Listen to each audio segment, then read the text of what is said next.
परमात्मा को पाने तथा उसका वास्तविक लाभ प्राप्त करने के लिए पवित्र बाइबल में प्रमाण है कि प्रभु ने मनुष्य को अपना ही स्वरूप बनाया। 6 दिन में सृष्टि रचकर 7वें दिन विश्राम किया। कुरान शरीफ में प्रमाण है कि हजरत मोहम्मद को खुदा स्वयं कह रहे हैं कि मैंने तुम्हें उस परमात्मा की महिमा बताने के लिए भेजा है। वो परमात्मा कबीर है जिसने 6 दिन में सृष्टि रची तथा 7वें दिन तख्त पर जा विराजा। उसकी खबर किसी बाखबर से पूछकर तो देखो। कृपया अवश्य सुनिए जगत गुरु तत्वदर्शी संत रामपाल जी महाराज के अमृत वचन। रे बोड़ी सी दुनिया, गुरु बिन कैसे सरिया, ए बोड़ी सी दुनिया। कबीर साहब कहते हैं, अपने लला के बाल उतरवावे देखें चीना लग जइया। अपने इष्ट धाम पर जाते हैं ये मंदिर में बोड़ी आत्मा। नवजात शिशु को लेकर, साथ में नवजात शिशु की बच्चे की दादी और उसकी माता जी वहां जाते हैं माता जी के ऊपर, और वहां कहते हैं, भाई नाई के ये मेरे पोते के बाल काट दे धीरे धीरे, देख कैची ना लग जाए मेरे बेटे पोते के नाजुक शरीर से। और फिर उन बालों को लेकर के मंदिर में चढ़ाते हैं पुजारी के पास, और पुजारी उठा कर उन बालों को और एक कट्टे में डालता रहता, बोरी भर लेता है, और शाम के समय उस बोरी को बाहर कुर्डियों पर डाल देता, कूड़े में फेंक देता है। बताओ, ना तो वो बाल मां खावे, ना वो बैंक में जमा हो सकते भविष्य में काम आवे। इन भोले नादान व्यक्तियों ने, इन अनजान संतों ने ऐसे जुल्म कर रखे। कबीर साहब कहते हैं, रे भोली सी दुनिया, सतगुरु बिन कैसे सरिया। अपने लला के बाल उतरवावे देखें चीना लग जइया, और एक बकरी का बच्चा लेकर उसका गला कटैया। रे भोली सी दुनिया, ये गुरु बिन कैसे सरिया। सच्चे संत बिना कैसे सुलझेड़ा हुआ है, कैसे सच्चा मार्ग प्राप्त होगा। अपने बच्चे को तो इतना प्यार देते हो, अपना बच्चा तो इतना प्रिय कि कैंची लगने का भी दर्द महसूस हो रहा है। और एक अमूक जो मुख से बोल नहीं सकता बेचारा, जिसका जुबान नहीं, उस पशु का बच्चा लेकर, बकरी का बच्चा लेकर, और अपने बच्चे की सुरक्षा के लिए वहां भेंट चढ़वा दिया। कहते 7 जन्म भी सुख नहीं हो सकता उन प्राणियों को, दूना पाप के भागी होते हैं। वो माता जो सारी सृष्टि की रचन पालन करता, यानी कंट्रोलर है 21 ब्रह्मांड की, ये दुर्गा बकरी खाएगी क्या? अगर दुर्गा ने बकरा खाना हो तो आपकी क्या सिफारिश लेगी? वह स्वयं बना के खा लेगी। अगर उसने ऐसा करना ही है तो वो कभी नहीं खाती। वो माता कभी बकरे नहीं खाती, वो कभी भेंट नहीं मांगती। वो तो दाता है, दुनिया को देती है, दाती है वो तो। और ऐसे जुल्म हमारे नकली गुरुदेव करा रहे हैं। फिर क्या कहते हैं कि कच्चा पक्का भोजन बना के और माता पूजने गैया, उस माता ऊपर कुत्ता मुत्ता, वो क्यों ना मर गैया। रे बड़ी सी दुनिया, सतगुरु बिन कैसे सरिया। फिर श्राद्धों की बात आती है कि जीवित बाप के साथ करे लड़ाई और मुँहे गंग पुचैया। जीवित बाप का आदर नाही और मुँहे गंग पुचैया, और फिर आवे आसुज का महीना, फिर कौआ बाप बनैया। अरे बड़ी सी दुनिया, ये गुरु बिन कैसे सरिया। नादान कहीं के अपने माता पिता के जीवित, जब वो जीवित थे, खूब सेवा करते, प्यार देते, अच्छे नवाते, कमर मगर मसल के कपड़े धोते और प्यार देते, बढ़िया भोजन खिलाते, तो कितना खुश होते हुए। पहले तो उनका अनादर करते हैं, उनकी बात को स्वीकार नहीं करते हैं, और फिर मरने के बाद उसके फूल उठाते हैं। फूल बोले आदमी वो 4 हड्डियों को उठा के, उस राख ने उठाकर गंगा में डाल के आएंगे। कहते जीवित बाप के का आदर नहीं और मुँहे गंग पोचैया, और फिर आवे आसोज का महीना, फिर कौआ बाप बनैया। आसोज के महीने में श्राद्ध आते हिंदुओं के, और मेरे जैसा वो नकली गुरुदेव कहता है कि पहले तो उसके पिंड भरवावे, और फिर कहते पितर बन गया वो, अच्छा, फिर सोचते कहते हैं कि ऐसा करो, जिस तिथि को उन्होंने शरीर छोड़ा था वो आसौज के महीने में 16 दिन आते हैं, अमावस्या से लेकर पूर्णिमा तक।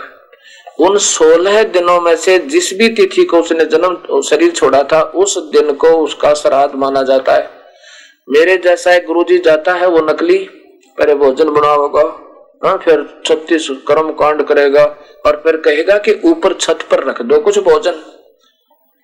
हो सकता है तुम्हारा पिताजी कौवा बन गया हो और फिर भोजन, क्योंकि ऊपर भोजन रखते कौवे सबसे पहले आते हैं, और फिर कहता देखा ना तुम्हारा पिताजी को भोग लग गया, वो कौवा बना हुआ है।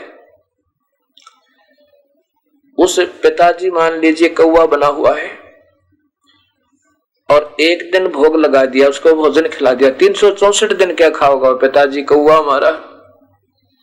और कहते हैं कुछ कुत्तों को डाल देते हैं, उसका कुत्ता है ना बन गया हो। ये तो इनकी सोच है और इतना हमें ज्ञान दे रखा था अभी तक। अब 364 दिन वो क्या खाओगा बेचारा। इससे अच्छा तो, क्योंकि भूत तो बने लिए, भूत ना तो कोई पक्षी बन गए, तो सुबह उठकर रोजाना 2-4 रोटी तोड़ कर टुकड़े करके छत पर डाल दे अपना। अच्छा, पानी रख दे कोई, गर्मियों के दिनों में छाया सी बना के, पक्षियों का मुंह पड़े। हो सका आपका पिताजी बन भी गया हो कौवा, क्योंकि नादान संतों ने और क्या बनवाओगे ये भूत पजवा के, गीता ग्रुप साधना करवा के कहते भूत बनवाएंगे, और या फिर पितर बनेंगे। पितर नहीं था कौवे, कुत्ते तो बनेंगे, इसमें कोई शक नहीं। तो इसलिए ऊपर भी छत पर भी डाल दो थोड़े बहुत रोटियां के टुकड़े, और कुछ कुत्तों को भी डाल दिया करो, ये पुण्य बनता रहेगा। लेकिन विशेष पुण्य बनेगा पूरे संत के माध्यम से नाम लेके, और जैसे फिर गुरुजी बताओ ऐसे पुण्य करने थे, वैसे नहीं बात बनेगा। गुरु बिन माला फेरते, गुरु बिन देव दान, गुरु बिन दोनों निष्फल है, चाहे पूछो वेद पुराण।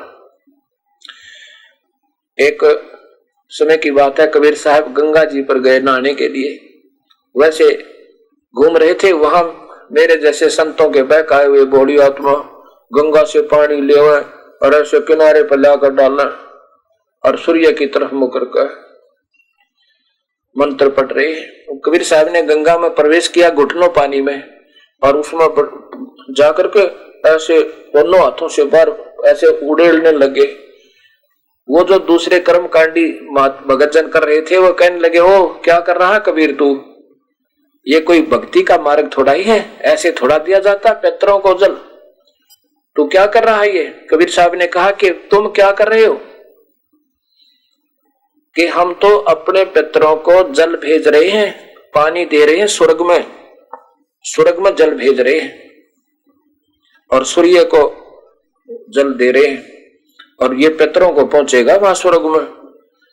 कबीर साहब से पूछा तुम क्या कर रहे हो बताओ। कबीर साहब ने कहा कि मैंने अपने आंगन में एक छोटी सी बाड़ी बीज रखी है, बगीची बना रखी है, और उसमें सिंचाई कर रहा हूं। वो हंसते हैं, वो नादान ने कहा देख मूर्ख कहीं का, कहां तेरी बगीची, आधा किलोमीटर की दूरी पर कैसे पानी जाएगा, अरे ये तो यहीं रह गया है। कबीर साहब ने कहा कि जब आपके पितरों के पास ये करोड़ों किलोमीटर जाओगा, जा सकता है यहाँ का उड़ेला हुआ पानी, तो क्या आधा किलोमीटर मेरी झोपड़ी के पास मेरी बगीची में क्या नहीं जाएगा। तो वो देखने लगे उनके मुख की तरफ, बहुत सच्ची बात, ये तो कमाल की बात है, सही सत्य बात बता रहे। कबीर साहब कहने लगा नादानो एक विचार करो, जहां स्वर्ग में जल ही नहीं तो फिर वो स्वर्ग कहाँ हुआ। यूं कहो ना, नरक में पानी भेज रही है, प्रथम तो जा ही नहीं सकता, फिर स्वर्ग भी क्यों करे हो। तब उन्होंने अपनी भूल को स्वीकार किया और कबीर परमेश्वर के चरणों में आके उपदेश लिया। एक मेरे जैसे गुरुदेव ने सोचा कि कोई गाय प्राप्त करे दूध वाली, तो उनका कोई सेवक पहुंच गया गुरुजी के पास। गुरुजी कहने लगा भाई तुम्हारे पिताजी दिखे थे मुझे स्वप्न में आज। तो वो सेवक कहता क्या कहा गुरुदेव। तो गुरुदेव बोले भाई वो स्वर्ग में उनको दूध नहीं प्राप्त हो रहा, और भाई दूध का प्रबंध करना पड़ेगा उनका, नहीं तो वो बुरी हालत हो रही है उनकी, तो तेरे पिताजी की। सेवक कहने लगा गुरुदेव फिर कैसे बने, कैसे पहुंचाऊं अपने गुरुदेव के पिताजी के पास दूध को। भाई तरीका तो मैं बता दूं। अब बता दो गुरुदेव, आप ही बताओगे। हम अपने पिताजी के लिए जो चाहोगे वो कर देंगे। उन्होंने हमारे लिए बहुत मेहनत करी, हमारी परवरिश करी, बहुत सारी उम्र मेहनत की, हमारी जो है ना हमें योग्य बनाया। और हमारे पिता को अगर दूध नहीं मिलेगा तो हमारा कोई जीवन नहीं है।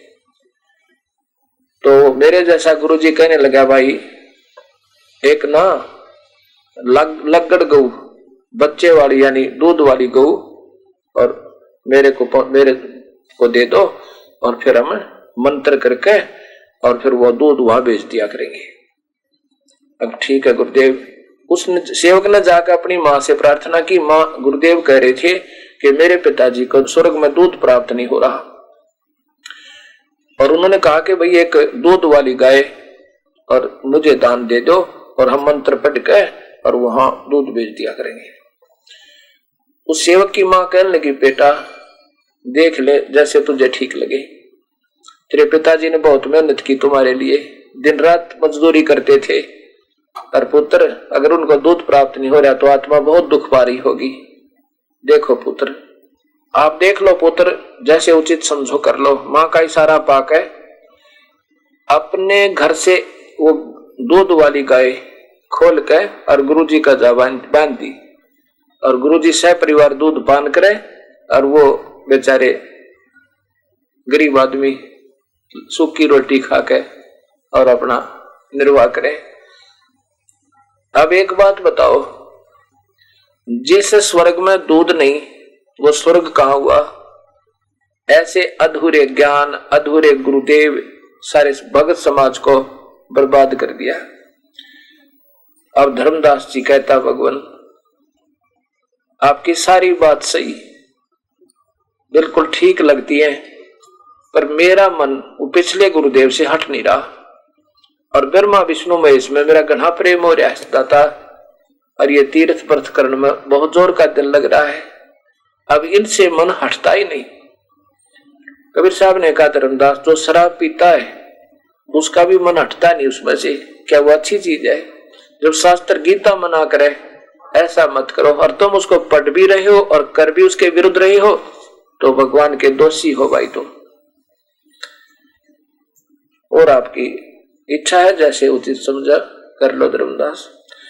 तो कहने लगा गुरुदेव, धर्मदास जी कहता है महात्मा जी मेरी एक समस्या और है। कबीर साहब कहने लगे बोल भाई, वो भी बता दे क्या है। कि मैंने एक गुरुजी बना रखे हैं रूपदास जी, और मेरा उनमें बहुत प्यार है, बहुत श्रद्धा है, और वो तो मेरे ऊपर बहुत दयालु हैं, उनका तो मैं बहुत प्यार पा चुका हूं। अब उनको कैसे छोड़ दूं? मेरे पर छूट नहीं सकते। मैं उस कैसे आंखें मिलाऊंगा जब उनको पता चलेगा कि मैंने गुरु बदल लिया। और कहा सुना है कि गुरु नहीं बदलना चाहिए, गुरु एक ज्ञान अनेक। कबीर साहब कहने लगे धर्मदास एक बात बता, वो आपके गुरुदेव आपको कहां तक का मार्ग बता रहे थे ये तो मालूम है? और उन्होंने बताया था कि ब्रह्मा विष्णु महेश के माता पिता कौन है और ये कितनी शक्ति के हैं। कहा जी वो तो विष्णु जी को सर्वशक्तिमान बताया करते, सब ब्रह्मांड के रचनहार विष्णु सर्वशक्तिमान है। ये तो आज तक हमें नहीं बताया। तो वो कहे कि गुरु वो तो दर्शन के योग भी नहीं है। तो इस बात से धर्मदास नाराज हो गया। नहीं महाराज जी ऐसी बात आपने नहीं कहनी चाहिए, उन्होंने कुछ तो मार्ग बताया ही है, कुछ तो रास्ता दिया हमारे को। कबीर साहब कहने लगे नादान, अब मान लीजिए आप दिल्ली खड़े हो और आपने जाना है श्रीनगर, और टिकट ले ली श्रीनगर की रेलवे स्टेशन पर। दिल्ली के रेलवे स्टेशन से श्रीनगर जाने की टिकट ले लिया आपने, और आपने किसी से पूछा कि मैंने श्रीनगर जाना है, वो ट्रेन कहाँ खड़ी है? प्लेटफार्म पर किसी से पूछ लिया, उसने कह दिया कि सामने ट्रेन खड़ी है, इसमें बैठ लीजिए। और आप उस बताने वाले मार्गदर्शक के ऊपर पूरा विश्वास करके और उस पर बैठ के जाकर उस गाड़ी में आगे किसी से पूछा नहीं, क्योंकि कौन पूछा जब जो पता चल गया अभी और भी बैठ रहे हैं, और पूछ लिया मैंने, इसने मुझे बता ही दिया है, ये कोई झूठ थोड़ा ही बोल रहा होगा। आपको बैठा दिया कलकत्ता जाने वाली में, मद्रास जाने वाली गाड़ी में बैठा दिया कि ये है वो श्रीनगर जाने वाली। आपको जाकर के 400 किलोमीटर जाकर टीटी आया टिकट चेक कर, और उसने पूछा कि कहाँ जा रहा है नादान तू, ये कहाँ की टिकट ले रखी है? वो कहता मैंने तो श्रीनगर जाना है। तो आप तो गलत बैठ लिए। तो आपको वहां जुर्माना भी हो सके, मेहरबान टीटी होगा तो कह देगा ठीक से यही उतर ले और वापस जाओ। आप बताओ, आप फिर उस मार्गदर्शक को ये कहोगे जिसने आपको जाना था श्रीनगर बैठा दिया मद्रास वाली ट्रेन में, उसको क्या आदर करने जाओगे? उसको जाना था हमने सतलोक और ये काल के ऊपर आश्रित किए बैठे हैं, आप इनको नमस्कार करोगे?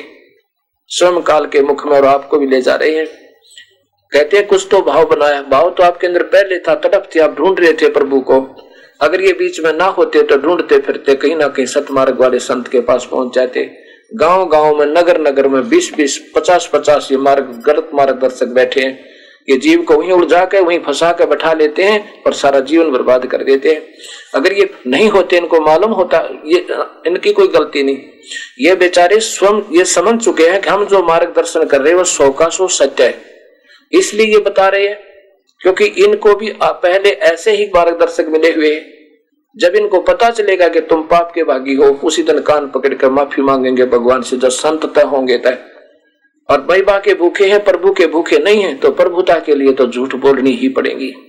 कुछ भी कर सकता है फिर इंसान प्रभुता के लिए, प्रभु के लिए समर्पण करना होगा और सब अपने मान बढ़ाई इज्जत सब त्याग देनी होगी, केवल प्रभु जब मिलेगा। धर्मदास कहने लगा, कबीर साहब ने कहा कि धर्मदास एक बात बता, आप कहते हो ना कि गुरु ने कैसे त्याग दें, गुरु तो त्यागा नहीं जा सकता। चल दूसरी बात आप ये समझ लो, गुरु एक वैद्य होता है और एक वैद्य से दवाई नहीं लगती तो दूसरे से लेनी पड़ती है, तीसरे से लेनी पड़ती है, चौथे से लेनी पड़ती है। गुरु जो होते हैं ये जन्म मरण के रोग काटने वाले वैद्य होते हैं, और जन्म मरण के रोग काटने का अधिकार ना ब्रह्म पे, ना पार ब्रह्म पे, और ना ब्रह्मा विष्णु महेश पे। ब्रह्मा विष्णु महेश के उपासक संतों पे कहां से हो सकता? वो जन्म मरण के रोग को काट नहीं सकते, उनके पास वह दवाई नहीं। तो यही हमने कटवाना है। बाकी तो हम असंख्यों बार जन्म और मर लिए, स्वर्ग में इंद्र कुबेर तक भी बन चुके इनकी साधनाएं करके। फिर पूछा धर्मदास जी ने, कहते हैं गुरु बदल लेता पाप लगा दाता। कबीर साहब बोले कभी नहीं, झूठे गुरु के पक्ष को तज ना कीजिए वार। और गरीबदास जी ने यहां तक कहा कि झूठे गुरु का लीतर लावे, उसे तो हाथ जोड़ ले, उनसे दूर हो जा और अपने जान बचावे। वो तो काल में उलझाए बैठे आपको। और इस प्रकार एक वैद्य से दवाई ना लगे, दूसरे बदलने में कोई पाप नहीं, गुरु को जरूर बदल लेना चाहिए। ये दास भी आपसे यही कहना चाहता है सभी भगत समाज को, यदि आप 1 वर्ष नाम रखना बस, अगर 1 वर्ष में आपको कोई नहीं उपलब्धि होवे और ना आपको सही पूर्ण ज्ञान हो जावे, आपका हृदय ना रुक जावे, तो तुरंत त्याग देना, फिर देर मत करना। बेशक किसी और संत को अच्छे को ढूंढ लेना या गलती मत करना, ये सत्कर मान लेना। लेकिन 1 वर्ष आप लग कर देखो इस मार्ग पे, आप तो गुण गाओगे सारी उम्र इस आस्था चैनल की। सत्कर बताता हूं आपको। अब धर्मदास जी ने सोचा ये तो अच्छा नास्तिक है, हर एक पॉइंट पर हर एक बात को उलझा रहा है। फिर कहता देखो जी आपकी बात बिल्कुल ठीक है, मैं गलत नहीं कहता, पर मेरा हृदय नहीं हट पा रहा। ये कैसे मान ले भगवान कृष्ण ने सुदामा जी का महल बना दिया है और उसका टोटा दूर किया। कबीर साहब कहने लगे नादान, इतना सत्संग सुना दिया। जब मैं कह रहा हूं कि ये ब्रह्मा विष्णु महेश 3 लोक में एक विभागीय मंत्री है, एक ब्रह्मांड में रजगुण ब्रह्मा, सतगुण विष्णु, तमगुण शिव जी। ब्रह्मा सृष्टि जीवों में ये सेक्स पैदा करके प्रेरणा भरकर इनसे बाई फोर्स इतनी प्रेरणा, इतना दबाव दे देता है, वो जाता है इसके कारण से ये बच्चे उत्पन्न करते हैं। और फिर एक दूसरे मोह ममता ये भगवान विष्णु लगाए हुए है और शिव जी सबका संहार कर रहा है। ये तो एक एक विभाग के मंत्री हैं, और एक प्रांतीय विभागीय मंत्री में शक्ति तो होती है पर वो भाई पूर्ण नहीं है। मैं यही कह रहा हूं। और आगे तेरी इच्छा, तेरी तो भाई बुद्धि कति कमजोर होगी, काल में फंसा पड़ा है तू। तब धर्मदास बोला महाराज जी हम ये पाठ करते हैं, आरती करते हैं, आप तो कहते हो कि गीता जी के पाठ, धर्मदास ने कहा था कि मैं गीता जी का भी पाठ करता हूं। कबीर साहब ने कहा कि गीता जी का पाठ कर रहा है वो तो ठीक है, लेकिन गीता जी में जो लिखा है ऐसे नहीं कर रहा तो व्यर्थ है। जैसे कोई जमींदार अपने पुत्र को अपनी फसल बीजने का, खेती को तैयार, जमीन को तैयार करने का, उसका समय और बीज बीजने का समय, उसकी वैरायटी सारी लिख दे और कहे बेटा इसको याद करके और ऐसे करना, और वो पुत्र उस पिता के मरने के उपरांत, मृत्यु के बाद उस लिखे हुए लेख को रोज पढ़े और उसके विपरीत करे, तो क्या पढ़ रहा है वो नादान, वो तो व्यर्थ पढ़ रहा है। ऐसे ही गीता जैसे अनमोल शास्त्र के पाठ में पाप नहीं, लेकिन जो वास्तविक लाभ वो अधूरा। अब जैसे पाठ चाहे भगवद गीता जी का कर लो और चाहे वेदों का कर लो और चाहे कुरान शरीफ का करो, चाहे पवित्र बाइबल का करो और चाहे करो गुरु ग्रंथ साहिब का, यदि नाम सही ना मिला तो कति व्यर्थ है। कैसे व्यर्थ है? जैसे खेत में बीज बीजा नहीं और खाद और पानी डालता रहे, ये यज्ञ एक ज्ञान यज्ञ है, शास्त्रों का निधिदासन या पाठन पठन, ये एक यज्ञ है और यज्ञ का फल संसारिक सुविधाएं हैं, लेकिन मुक्ति को ना। और बीज बीजा नहीं, खाद पानी डालते रहे तो घास उग जाएगा, वो फसल नहीं होगी, जिसके वो गेहूं नहीं होगा तो भूखे मरेंगे, कुनबा मर जावे, ऐसे हानिकारक हो गया, लाभ नहीं हुआ। मेरा ये कहने का तात्पर्य है धर्मदास कबीर साहब बताएं, पाठ आरती धर्म दुआ से खेत संवारा जाता, जैसे सत्संग सुनने से, धार्मिक शास्त्रों के पढ़ने से प्रभु के पाने की उमंग उठती है, इस प्रकार जैसे खेत को बहा जाता है, संवारा जाता है जमीन को, तो ये पहले सत्संग सुनना, धार्मिक ग्रंथों का पठन पाठन, ये एक खेत संवारने का, अंतःकरण में कसक पैदा करने का, प्रभु के पाने की कसक पैदा करने का काम करता है। और फिर बीज बीजने के बाद फिर वही ये सत्संग भी, हवन भी, यज्ञ भी, धर्म भी, ये फिर खाद और पानी का काम करेंगे जब नाम सही मिल जाएगा। बीज बीजने के बाद फिर खाद और पानी का काम करेंगे, लेकिन यदि नाम सही नहीं मिला तो व्यर्थ है। आम के स्थान पर बबूल बीज ली और फिर सारे धार्मिक कार्य भी कर रहे हो तो भी व्यर्थ है, यदि नाम गीता और वेद के अनुसार नहीं है, कबीर परमात्मा के मार्ग के अनुसार नहीं है, तो भी व्यर्थ है। धर्मदास कहने लगा, महाराज जी बात आपकी सत्य है, परंतु मन नहीं मानता। कबीर साहब बोला, कुएं में पड़ना मानता थे, वहां से अंतर्ध्यान हो गए। अंतर्ध्यान होता है एकदम अनविजिबल हो जाना, दिखाई ना देवे, ये प्रभु में गुण होते हैं, ये सिद्धियां होती हैं, सवता होती है उनके अंदर। अब जब धर्मदास ने देखा कि तो बात बिगड़ गई, ये परमात्मा और रोता है, जैसे हम एयर कंडीशन रूम में बैठे हो और बिजली चली जाए, विद्युत ना रहे, और फिर वो कितना गर्मी होती है। ऐसे उस परमात्मा के सामने बैठकर जो आनंद आ रहा था उस धर्मदास को, अब वो चला गया, वो आनंद चला गया, वो परमेश्वर आगे से चले गए। तो ऐसी उचाटी होगी जैसे जून के महीने में और लाइट चली जावे, बिजली चली जा। ओए होए, अब मथुरा के बाद कहाँ जाते हैं ये धार्मिक यात्रा करने वाले? वृंदावन में जाते हैं, फिर बरसाने में जाते हैं। बरसाने में क्यों जाते हैं? कि वहां की राधा जी थी। जब राधा जी भगवान श्री कृष्ण से मिलने आती थी तो उसी बरसाने के व्यक्ति उनको अच्छी दृष्टि से नहीं देखा करते थे। ये स्वाभाविक है भक्तात्माओं से, आज आजमा के देख लो किसी ने। ठीक है, वो समय बहुत बीत गया है, अब तो हम सभी महिमा बाद में गाया करते हैं, लेकिन समय पर उसका समाधान कर लें तो लाभ होता। अगर उस समय राधा जी की तरह सारा काम लग जाता और उस परमात्मा के चरणों में आ जाते, जितना उनको वो सहारा दे सकते थे, आपको बहुत लाभ देते। श्री कृष्ण जी अपनी पूजा नहीं कराया करते, उन्होंने तो ब्रज में कहा था उस परमात्मा की भक्ति करो, उसको निमित्त भोग लगाओ, और फिर वेदों के मंत्र सुनाकर उनको उनकी यज्ञ पूर्ण करवाई थी। तो ऐसे फिर वो कृष्ण जी के पास राधा की तरह आते और फिर उनको वो सत्य नाम बताते, ओम नाम का, क्योंकि ओम नाम ही है पूजा का प्रारंभ, यहीं से होती है या भक्ति, यानी ओम नाम की कमाई से यहाँ बहुत सुविधा मिलती है, बहुत सुविधा मिलती है। लेकिन मुक्ति नहीं हो सकती। यहाँ काल के जाल से निकलने के लिए लिखा है गीता में कि उन संतों को ढूंढ लो जो पूर्ण परमात्मा का मार्ग जानता हो। अब क्या करते हैं, बरसाना जाते हैं, बरसाना के लोग अब क्या कहते हैं, राधे राधे। एक दूसरे को कैसे बोलते हैं, जैसे हम कहते हैं राम राम, हम बोलते हैं सत साहिब, दूसरा कहेगा सत साहिब जी, सत साहिब जी, राम राम जी, राम राम जी, राम राम राम राम। तो वो क्या कहते हैं, राधे राधे चाचा, चाचा राधे राधे। चाचा बोलेगा फिर बेटा राधे राधे, राधे राधे। वो ना कृष्ण कृष्ण करते, ना जयराम जी की करते, वो राधे राधे। और फिर गीत गाते हैं, राधे राधे श्याम मिला दे, राधे राधे श्याम मिला दे। ठीक है, जैसे आप जिस रंग में रंगेंगे धीरे धीरे उतरेगा। अब हमने वो वेदों अनुसार साधना करनी पड़ेगी, गीता अनुसार साधना करनी पड़ेगी। अगर इसे विपरीत करोगे तो कभी लाभ नहीं होगा, ये गीता प्रमाण देती है। दास तो आपके सामने टेप रिकॉर्डर है। इन तो शास्त्रों को गुरु कृपा से पढ़ा, उनकी दया से वो शास्त्र सुलझाए हैं, उन्होंने कृपा बख्शे, गुरुदेव ने, कबीर परमेश्वर ने। और आपको बोल बोल के सिर्फ ये टेप रिकॉर्डर बोल रहा है अपनी तरफ से, मैं कुछ नहीं कह रहा।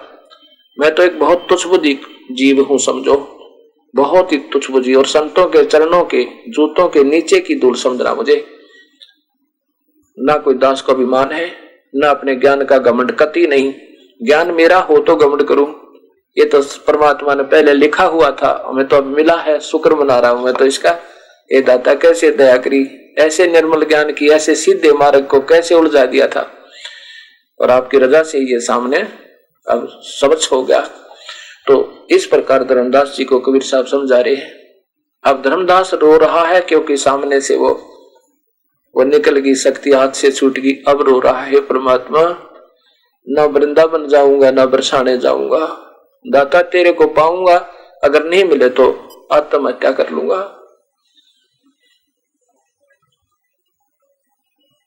तावा रोवत है धर्म निनागर, कहाँ गए मेरे सुख के सागर। वहां वो धर्मदास रोने लग गया, ये सुख सागर कहाँ गए।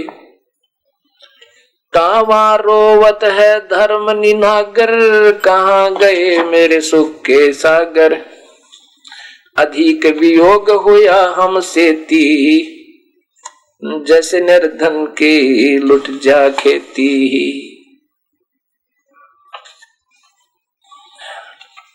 कल्प करे और मन में रोवे, दसों दिशा को वो मुग जो है। यूं देखो ऊपर ने, ये परमात्मा के ऊपर तो नहीं हो आप, ये दाता कहीं इधर तो नहीं छुप गए, ये दाता कहीं नीचे मेरे पास तो नहीं खड़े हो। कल्प करे और मन में रोवे, दसों दिशा को वो मग जोवे। अब ऐसे रोते रोते आंखों में पानी, ऐसे ऐसे रोवे जैसे बच्चे की मां मर जावे, और फिर वो तड़प तड़प कर रोते हैं। वहां से वापस चल पड़ा रोता रोता बहुत बुरी तरह, और अपने गांव में, नगर में पहुंच गया, बांधवगढ़ में। बांधवगढ़ में आके अपने घर में प्रवेश करने लगा। उसकी पत्नी ने देखा, धर्मदास जी की पत्नी का नाम भगतमती आमनी देवी था। आमनी देवी ने जब देखा कि भगत जी आज कैसे आ गए इतने जल्दी, इन्होंने तो अभी 2-3 महीनों के बाद, 6 महीने के बाद आना था, ये तो 68 तीर्थ की यात्रा के लिए निकले थे और रो रहे हैं, क्या बात होगी। आमनी देवी उसके मुख की तरफ देखती है और कहती है, क्यों रो रहे हो, क्या बात है, मुझे बता दो। और धर्मदास मुख से बोल नहीं पा रहा, बहुत बुरी तरह रो रहा है, कंठ भर आया, आंखों से पानी जैसे अश्रुधारा जैसे बारिश हुआ कर ऐसे हो रही है, और टक्कर मार रहा है, पड़ा पड़ा रो रहा है मुख के बल गिर के। अब आमनी देवी ने सोचा कि भगत जी का हो सकता है किसी ने धन निकाल लिया हो, चोरी होगी हो इसकी, और इसलिए ये वापस यात्रा छोड़कर आ गया हो धन के अभाव से। आमनी देवी ने सोचा कि इनका कोई पैसा चोरी हो गया, इसलिए रो रहे हैं और वापस आ गए हैं, और इसलिए रो रहे हैं कि मैं कई बार आमनी देवी मना कर देती थी धर्मदास जी को कि ज्यादा खर्चा मत किया करो, बच्चों का पालन पोषण भी करना होता है, धर्म भी कोई हिसाब से होता है, ये बहुत ज्यादा धर्म किया करते थे। तो आमनी देवी ने सोचा कि कहीं इस डर के मारे कि मेरे से डर कर ये सोचा हो कि पैसा मेरा गुम हो गया, निकल गया, और अब मांगूंगा तो ये नाक चढ़ावेगी, और ऐसे खेचातानी का किया हुआ दान लाभ नहीं देता। तो उसने सोचा कि मैं क्यों पाप की भागनी बनूं, और कह देती हूं कि आप जितना पैसा लगे उतना लगा जाओ और ले जाओ। आमनी देवी ने ये विचार करके कहा कि सेठ जी आप क्यों रो रहे हो, कोई बात नहीं, किसी चोर ने आपकी चोरी कर भी ली है धन की, आपके कौन से धन की कमी है, आपके तो बहुत ज्यादा धन दिया दाता ने, आप यूं ना रो, आप पैसा ले जाओ जितना चाहो और अपना पूरा काम करके आओ, ऐसे अधूरा ना छोड़ियो, और रो मत, रुक जाओ। अब धर्मदास जी ने सोचा कि इसको ये मेरी बात को समझ नहीं पा रही, रोते रोते रो कर बता रहा कि आमनी देवी यदि मेरा धन गुम हो जाता, यदि मेरा धन चोरी हो जाता, मैं नहीं रोता, कोई बात नहीं, मेरा भाग में ना होगा, आज मेरे पास से ऐसा धन गुम हो गया, मैं अब मुझे मिल नहीं सकता, और मैं ऐसा सौदा चूक गया मैं जिंदगी में फिर वो प्राप्त नहीं कर सकता, और वो धन मुझे मिला नहीं और मैं जी नहीं सकता। आमनी देवी ने पूछा ऐसा कौन सा धन था, वो क्या चीज है, कृपा मुझे भी बता दो। धर्मदास ने फिर सारी कहानी बताई कि परमात्मा मिले मुझे, और मुझ पापी में इतनी भी श्रद्धा नहीं बनी, इतना विश्वास नहीं बना मेरे में।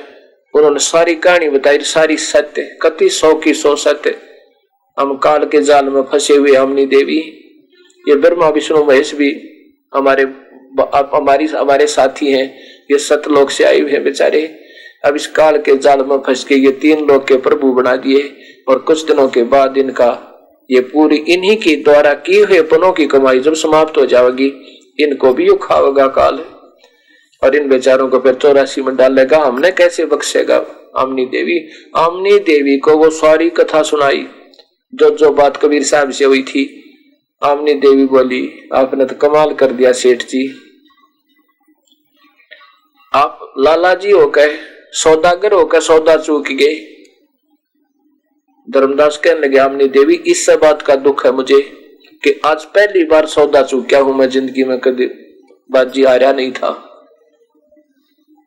आमनी देवी ने कहा कि ब्रह्मा विष्णु महेश की भी हमने सुनी सुनाई महिमा सुनकर और उनके ऊपर आश्रित हुए थे, और कहीं भी नहीं लिखा ब्रह्मा विष्णु महेश ने हमारी पूजा करो।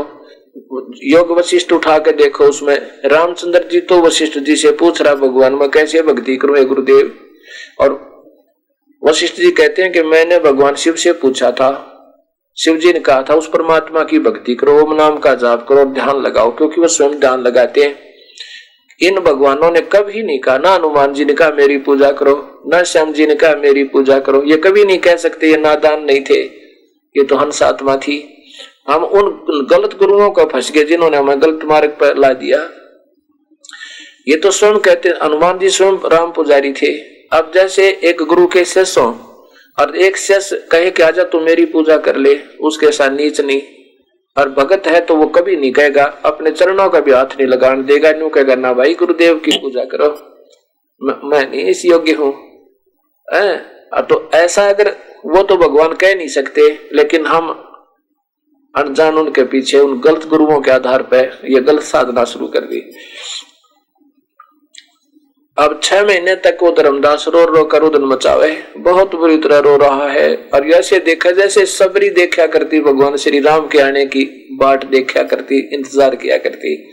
ऐसे देखो दूर से कोई भी संत दिखे ऐसा लगे जैसे गुरु वही संत आगे, भगवान आगे, फिर देखो भगवान आगे, फिर देखा रो ना पाओ ना, जब वो नहीं नजदीक आने से पता लगे कुछ आप भाग्या जावा जल्दी जल्दी सी कि शायद वो ना हो, फिर देखा वो नहीं है तो वहीं से रोने लग जाओ, बैठ कर खूब रोवे काफी देर तक, और यूं देखा प्रभु को दर्शन दे दो, आपका दास कभी आपके साथ वाद विवाद नहीं करेगा, मेरे से गलती होगी मालिक।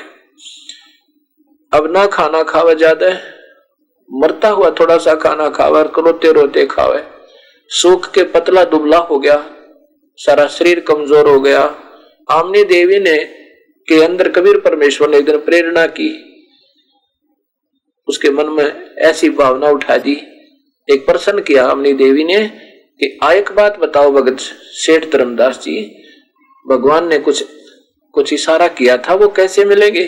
फिर धर्मदास जी के अंदर प्रेरणा दे दी। कहा एक दिन कह रहे थे कि जहाँ कोई धार्मिक अनुष्ठान होते हैं ना, हृदय से जो निस्वार्थ भाव से धार्मिक भंडारे होते हैं, मैं धर्मदास वहां जरूर आता हूँ, चाहे गुप्ता हूँ चाहे प्रत्यक्ष हूँ। आमनी कहने लगी आपके धन बहुत है, और यदि आप मर गए, आप तो मरोगे और 1 महीने 2 महीने आप जीवित रह सकते हो, आपका हालत जीने की नहीं है। आप ही मर गए तो मैं धन का क्या करूंगी? आप भंडारा कर दो और खुले हाथ से कर दो, जितना आप इच्छा उतना कर दो। धर्मदास जी के मन में यह भावना बढ़ गई और एक निश्चित दिन रख दिया धार्मिक भंडारे का। दूर दूर से महात्मा लोग संत भोजन पाने के लिए आने लगे।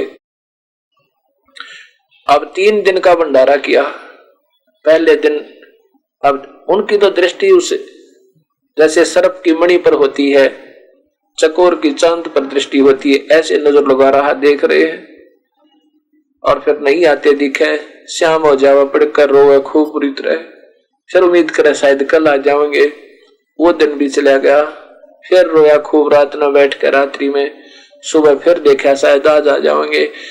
आधा दिन बीत चुका है, प्रभु नहीं दिखाई दिए। कबीर साहब अपने मन में संकल्प कर लिया, हे प्रभु या तो आज दर्शन दे दियो आपके दास ने, नहीं तो आज आत्महत्या करूंगा, मैं जीऊंगा नहीं, ये भ्रांति फैसला है। अपने मन में यह संकल्प करके और ऐसे देख रहा है, भक्त आत्माओं को भंडारा करवा रहा है और उनको विदा कर रहा है। जब रह गए ना 50-100 भक्त आत्मा भंडारा करने बाकी अंतिम दिन, तब देखता है कि ज्यादा से ज्यादा 200 फुट की दूरी पर एक कदम के पेड़ के नीचे कबीर परमेश्वर वही जिंदा महात्मा वाले रूप में आकर बैठ के,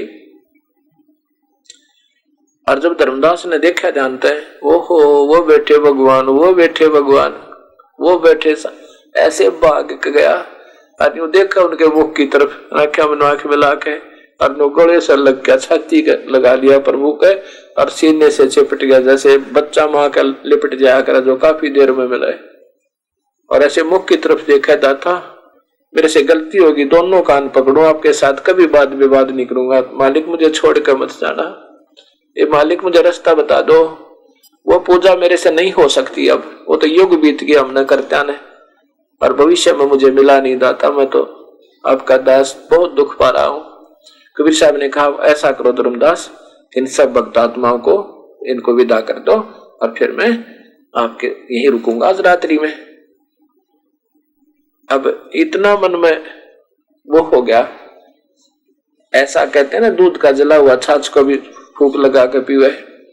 अब मन मैंने सोची कहीं भगवान चले ना जा, पैर पकड़ के फिर देख के उसकी आंखों में, उनकी आंखों में कहता दाता छोड़ कर ना जाइए मुझे, छोड़ के ना जाना दाता, मुझे आपका बच्चा हूं मैं, मेरे से गलती होगी माफ करना दाता, मैं बुद्धिहीन प्राणी हूं। कबीर साहब कहने लगे धर्मदास अब मैं नहीं जाऊं, अभी नहीं जाऊं, चिंता ना करें, इनको फारिग कर दे। उनको फटाफट फारिग करके जितने भी महात्मा आए हुए थे भक्तजन, उनको भोजन करा के कबीर साहब को अंदर ले गए घर में।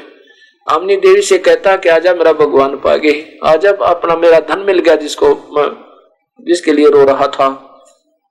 और फिर एक एक पैर पकड़ के एक धर्मदास एक आमनी देवी दोनों रोए। आमनी देवी ने कहा मालिक ये आपका दास तो मर जाता अगर आप और 10 दिन नहीं आते, तो खाना पीना छूट गया था, इसका तो बहुत बुरा हाल हो गया। ये दयालु अपने भगत को इतना दुखी नहीं करना चाहिए था, आप तो संत हो, आप तो दयालु हो, आप तो भगवान हो, ये तो बहुत नरमात्मा का व्यक्ति है, इस पे इतनी ठेस नहीं उठ सकती थी। कबीर साहब कहने लगे आमनी देवी दुखी नहीं किया इसको, इसके हृदय में काल समाया हुआ था और यो गलत ज्ञान का रंग घना चढ़ गया था, और ये 6 महीने का ताव दिया इसको, जैसे लोहे को गर्म कर देवे ना खूब अच्छी तरह, और फिर वो सही गर्म हो जाए, उस पर चोट लावे तो वो तुरंत वो चीज बन जाएगी जिसके लिए उसको गर्म किया गया था। अब ये का अंतःकरण निर्मल हो गया रो रो कर प्रभु के विलाप में, वो थोड़ा बहुत पाप कर्म का मैल था वो भी गया और ज्ञान इसको मिल ही गया था, उस ज्ञान पर आधारित हो ही चुका है, इसलिए मैंने इसको निर्मल किया इसकी आत्मा को, और इसमें वैराग्य या प्रेरणा दी से भक्ति बीज बोने के योग्य बना दिया। दोनों को नाम दिया और सत भक्ति का बताई। और धर्मदास ने कहा दाता, क्योंकि ये मन बहुत बहुत देर से जीव को छोड़ता है, हाथ जोड़कर कहने लगा धर्मदास, आपके दास ने कोई शंका नहीं, जो आप कहोगे वही सत्य है। मेरा ऐसा दिल करे कि उस सतलोक दिखा दो, मुझे दया कर दोगे मेरे पे। कबीर साहब ने सोचा इसके मन में अभी भी थोड़ी बहुत रह रही है कभी। कबीर साहब बोले, भाई धर्मदास ठीक है, आ जा मेरे साथ। शरीर तो वहीं रह गया, आत्मा सूक्ष्म शरीर है एक अंदर, ऐसा ही एज इट इज। उस सूक्ष्म शरीर के साथ इस जीव आत्मा को कबीर साहब धर्मदास जी की आत्मा को सतलोक लेके गया। और धर्मदास वहां देखकर सतलोक में कबीर साहब ने क्या जिंदा वाले रूप में गए, जिंदा वाले रूप में जिसमें धर्मदास को मिले थे, वहां जाकर देखा अपने ही दूसरे रूप में तेजो में शरीर तख्त का ऊपर, वो तेजो में परमात्मा जिसका एक रोम को ऊपर करोड़ सूर्य मिला दे, करोड़ चांद मिला दे, इतनी रोशनी भी फीकी पड़ जावे, उस रूप में कबीर परमात्मा स्वयं ही दूसरे रूप में तख्त पर विराजमान है और एक रूप में जिंदा वाले रूप में धर्मदास जी के साथ हैं। अब धर्मदास जी ने सोचा ये है वो पूर्ण परमात्मा, ये तो यहाँ का कोई सेवक होंगे भगवान, ये भी भगवान जैसे ही हो जाते हैं। जैसे प्रधानमंत्री का कोई नुमाइंदा आवे तो प्रधानमंत्री जैसे ही गुण होते हैं, मिलते जुलते से, ऐसा सोचकर उसने सोचा। धर्मदास के मन में आया कि भगवान तो ये है। इतने में क्या होता, वो तख्त पर बैठा हुआ दूसरा रूप खड़ा हो जाता तेजों में, और जिंदा रूप उस तख्त पर विराजमान हो जाते हैं। और वो जो तेजों में वाले रूप में परमात्मा अपने दूसरे रूप में जिंदा वाले रूप पर चवर करता है ऐसे सिर पे। अब धर्मदास ने सोची कि इस जिंदा मात वाले इस भगत का ऊपर, इस जिंदा के ऊपर ये भगवान चवर करे। इतने में वो तेजों में शरीर उस जिंदा वाले रूप में समा गया। अकेले कबीर परमेश्वर धर्मदास को जो मिले थे जिंदा वाले रूप में रह गए और चौर अपने आप घूम रहा है। और फिर धर्मदास को वापस छोड़ दिया लाके, और सामने देखे तो कबीर साहब वहां भी विराजमान है।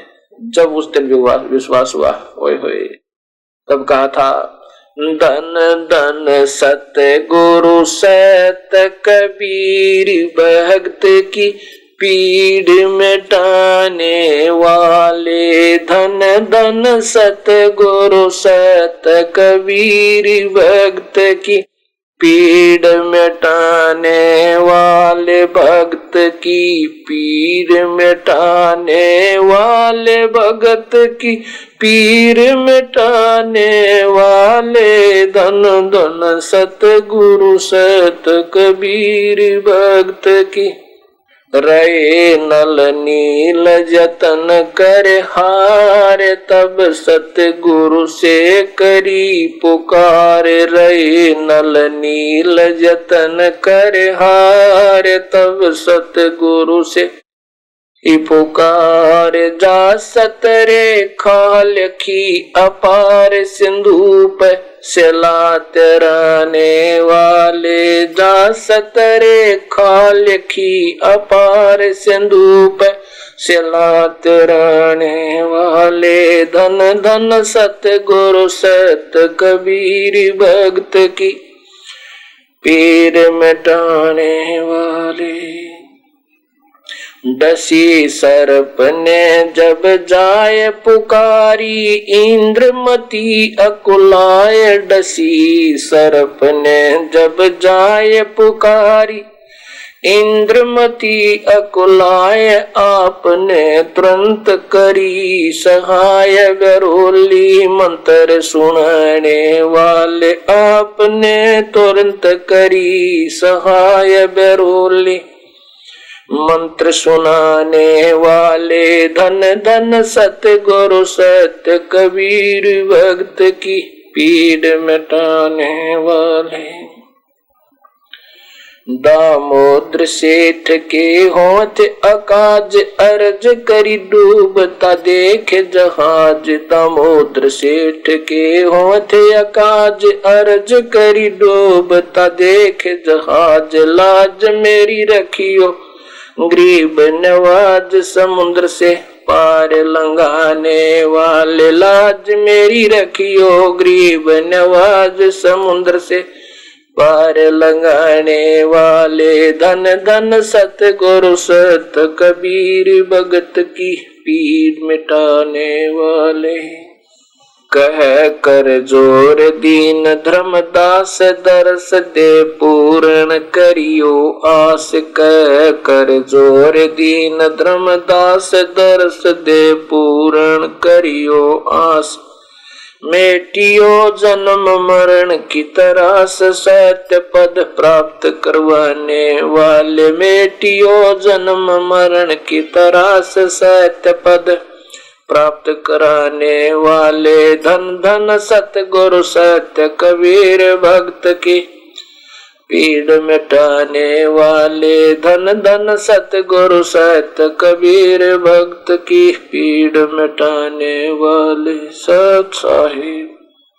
इस प्रकार कबीर परमेश्वर ने उस धर्मदास जैसी प्यारी आत्मा का अज्ञान दूर हटा के अपने चरणों में लिया।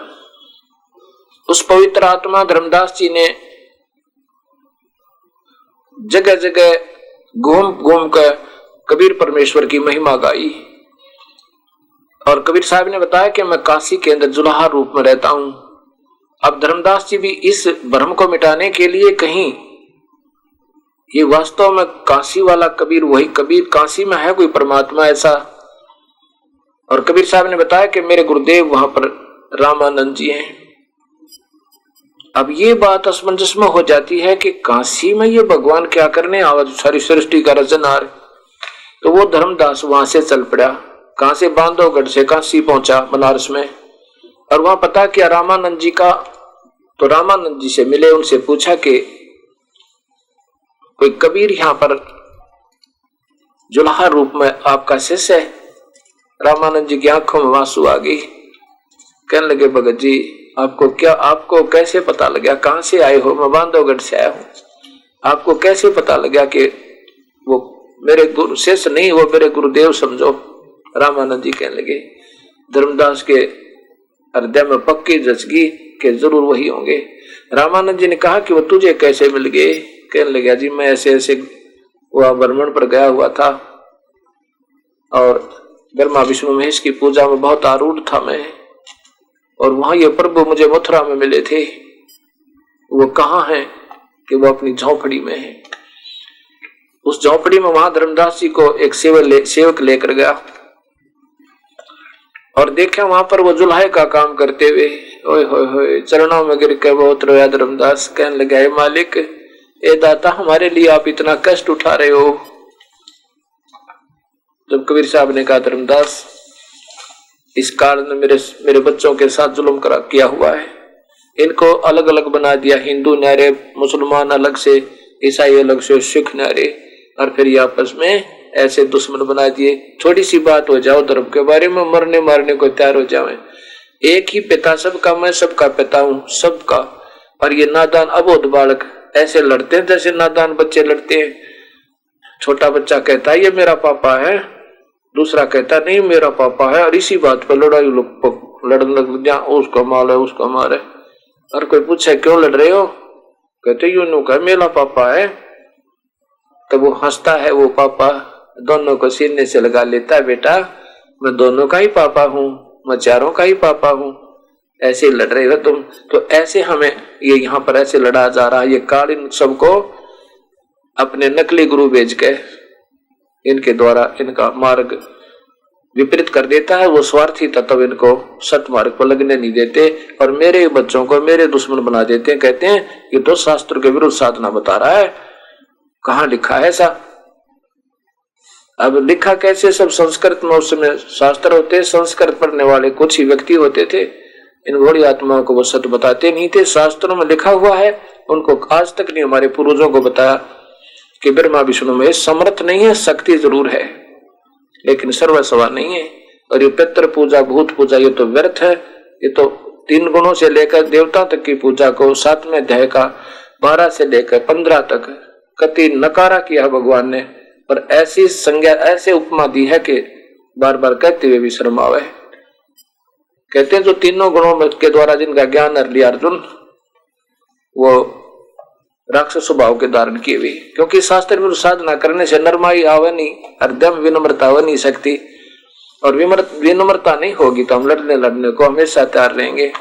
ये तीनों गुणों के द्वारा जिनका ज्ञान कर लिया, अर्थात क्योंकि इस काल ने ही इन ब्रह्मा विष्णु महेश को रजोगुण सदगुण तमगुण बना दिया, जैसे देवी भागवत आपको दिखाई थी मैंने। शिव जी कहता है, माँ आप हमारे पर दयालु हो, तो मुझे तो तमगुण बना दिया, विष्णु को आपने सतगुण बना दिया, और ब्रह्मा को रजोगुण क्यों बना दिया माता, कि हमसे ये अनर्थ हो रहा है। सबको मालूम है ये तो परमात्मा है, तीनों की तीनों जल्दी समझ जाती है।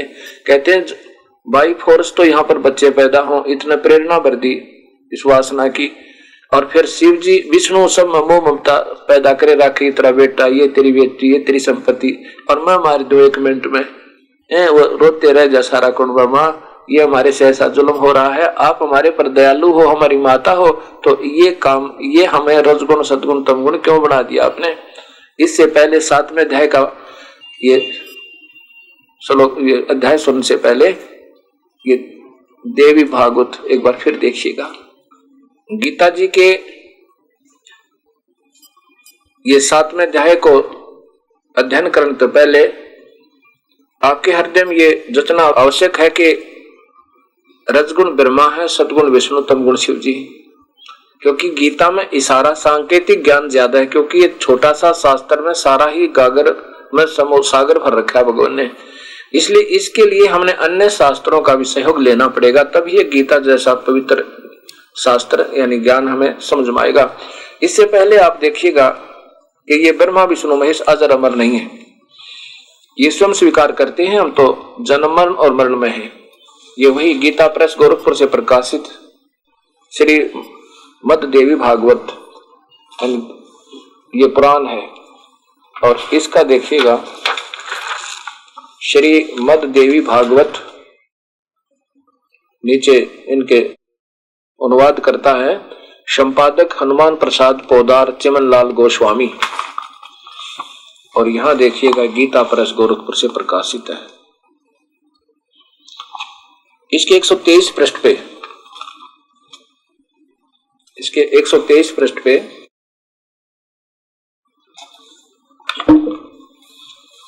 ये 123 पृष्ठ सामने आप देख रहे हैं,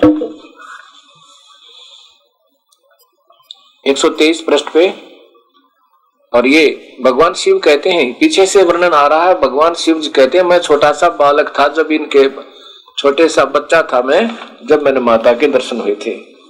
तो यहां देखिएगा कि तुम शुद्ध स्वरूपा हो, यह संसार तुम ही से उद्भासित हो रहा है, मैं ब्रह्मा और शंकर विष्णु जी कह रहे हम सभी तुम्हारी कृपा से विद्यमान है, हमारा आविर्भाव और त्रोभाव, आविर्भाव माने जन्म और त्रोभाव माने मृत्यु होती हुआ करता है, केवल तुम ही नेता हो, जगत जननी हो, प्रकृति और सनातनी देवी हो। प्रकृति, ये गीता में प्रकृति शब्द आप क्या होगा, यहाँ भगवान शिव कहते हैं, शंकर भगवान शंकर बोले देवी यदि महाभाग विष्णु तुम्ही से प्रकट हुए हैं तो उनके बाद उत्पन्न होने वाले ब्रह्मा भी तुम्हारे बालक हुए।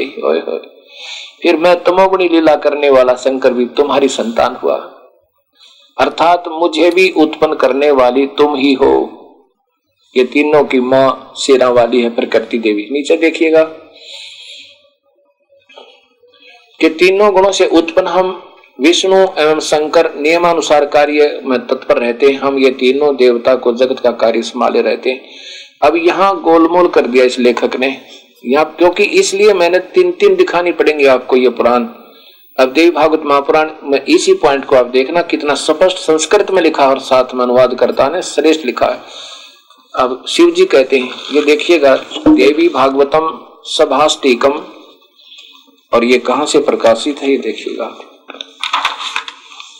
ये खेमराज श्री कृष्ण दास प्रकाशन बंबई। पहले देखिए इसमें अथ श्री मद देवी भागवते भाषा टीका युते तृतीय स्कंध प्रारंभ ते। अब यहां इसके देखना, पहले ये बताता हूं, वही जो गीता प्रेस गोरखपुर से प्रकाशित है, साथ में इसकी संस्कृत भी है। हे माता, ब्रह्मा मैं शिव, विष्णु जी कह रहे हैं ब्रह्मा मैं और शिव, यह तुम्हारी ही प्रभाव से जन्मवान है। हम तो आपसे ही जन्म होता है हमारा, हम तो जन्म और मरण नित्य नहीं है, हम तो जन्मते और मरते हैं, आविर्भाव और मृत्यु में रहते हैं। फिर इंद्र आदि दूसरे देवता नित्य किस प्रकार हो सकते हैं। अब आगे देखो, आगे लिखा है, हे मात, यदि हमारे ऊपर आप सदा दया युक्त हो तो हमको तमोगुण में किस प्रकार प्रदान किया है, और ब्रह्मा रजोगुण और हरि सतगुण के नीचे देखो, हरि सतगुण यानी विष्णु सतगुण युक्त कैसे युक्त किए। अब संस्कार देखो, यदि दयार धर्मन ने सदाम विके कथम अहम विहित च तमोगुण, मुझे तमोगुणी क्यों बना दिया। और कमल जय माने कमल पर उत्पन्न होने वाले ब्रह्मा जी को आपने रजोगुण बना दिया, और सुविहित किमु सतोगुण हरि, और हरि को यानी विष्णु को कैसे आपने सतोगुण बना दिया। अब यहाँ रजगुण ब्रह्मा, सतगुण विष्णु, तमगुण शिव जी, ये समझने के लिए आपको ये गीता में दिक्कत ना आवेगी, इसलिए ये पहले दिखाना पड़ा दास ने। अब क्या करते हैं ये नादान संत, कहते हैं वैसे लिख रखा गीता में वो दूसरे गुण हैं, दूसरे और कौन से गुण, गुण तीन ही हैं, और तीनों का जिक्र है, जिनको तीन गुण यही है, और अन्य गुण तो इनसे ही बाद की बातें हैं। अब ये गीता जी गीता प्रेस गोरखपुर से प्रकाशित है, और इसमें आप देखिएगा ये श्री जय दयाल गोविंद का द्वारा टीका है, और साथ में अन्य संतों की भी है। अब उसको मैं ज्यादा ना दिखा करके, ये उठाने में आसान है इसलिए दिखाता हूं, बाकी सब में एक ही जैसा टीका है, उठाकर देख सकते हो आप लोग। ये देखिएगा अध्याय नंबर 7, इसमें श्लोक नंबर 12 से प्रारंभ करेंगे। ये देखिएगा इधर 12,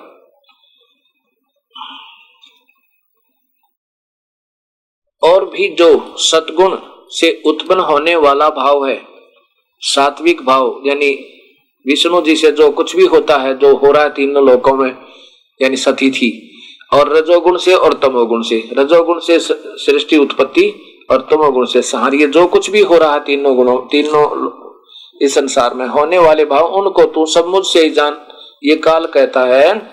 अब यहाँ थोड़ा सा बात समझनी पड़ेगी, हर एक श्लोक को समझने के लिए थोड़ा सा और थोड़ा सा विस्तार की आवश्यकता पड़ेगी।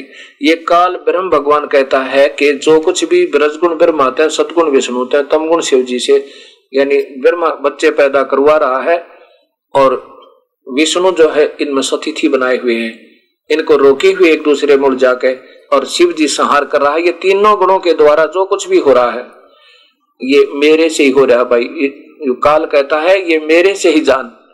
ऐसा इस गीता जी का सरलार समझना, बिल्कुल सीधा कहा कि मैं ही इसका कारण हूं, क्योंकि 1 लाख जीवों को ये रोज खावे, और ये तीनों पुत्र पैदा करें, एक पैदा करवावे, एक पाले, एक मारे, होने वाले भाव वो सब मुझसे ही जान, मुझसे ही होने वाले ऐसा जान, परंतु मैं उनमें नहीं और वो उन मुझ में नहीं है, क्योंकि ये काल इन तीनों से बाहर रहता है, यानी सब ब्रह्मांडों से अलग भी रहता है और महास्वर्ग में भी रहता है। आगे देखिए,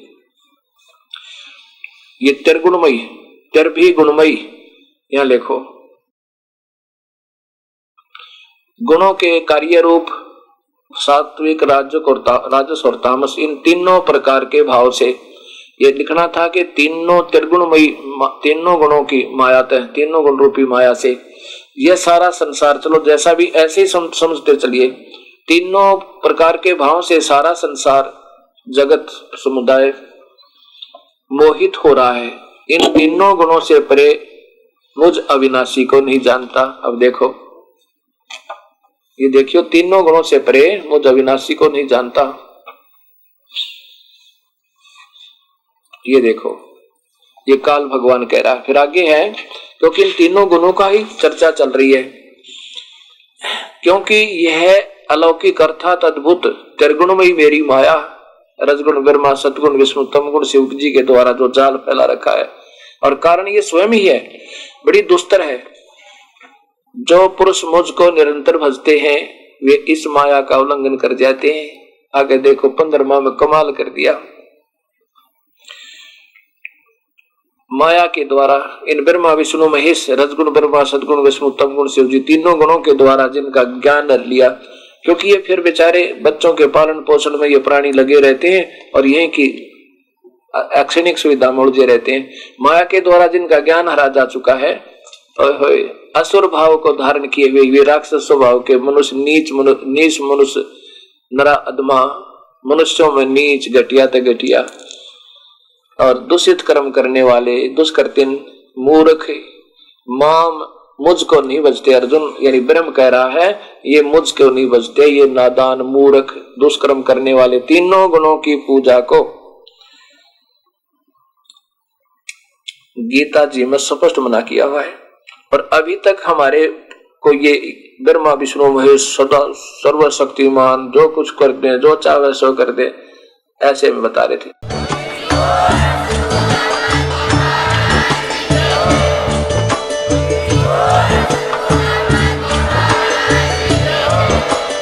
आप सुन रहे थे जगत गुरु तत्वदर्शी संत रामपाल जी महाराज जी के मंगल प्रवचन। अधिक जानकारी के लिए विजिट कीजिए हमारी वेबसाइट www.jagatgururampalji.org। संत रामपाल जी महाराज जी के शुभ आशीर्वाद से पूरे विश्व भर में 500 से भी ज्यादा नाम दीक्षा केंद्र हैं, जिन पर संत रामपाल जी महाराज जी द्वारा ऑनलाइन निशुल्क नाम दीक्षा दी जा रही है। अपने नजदीकी नाम दीक्षा केंद्र का पता करने के लिए संपर्क करें 8222880541।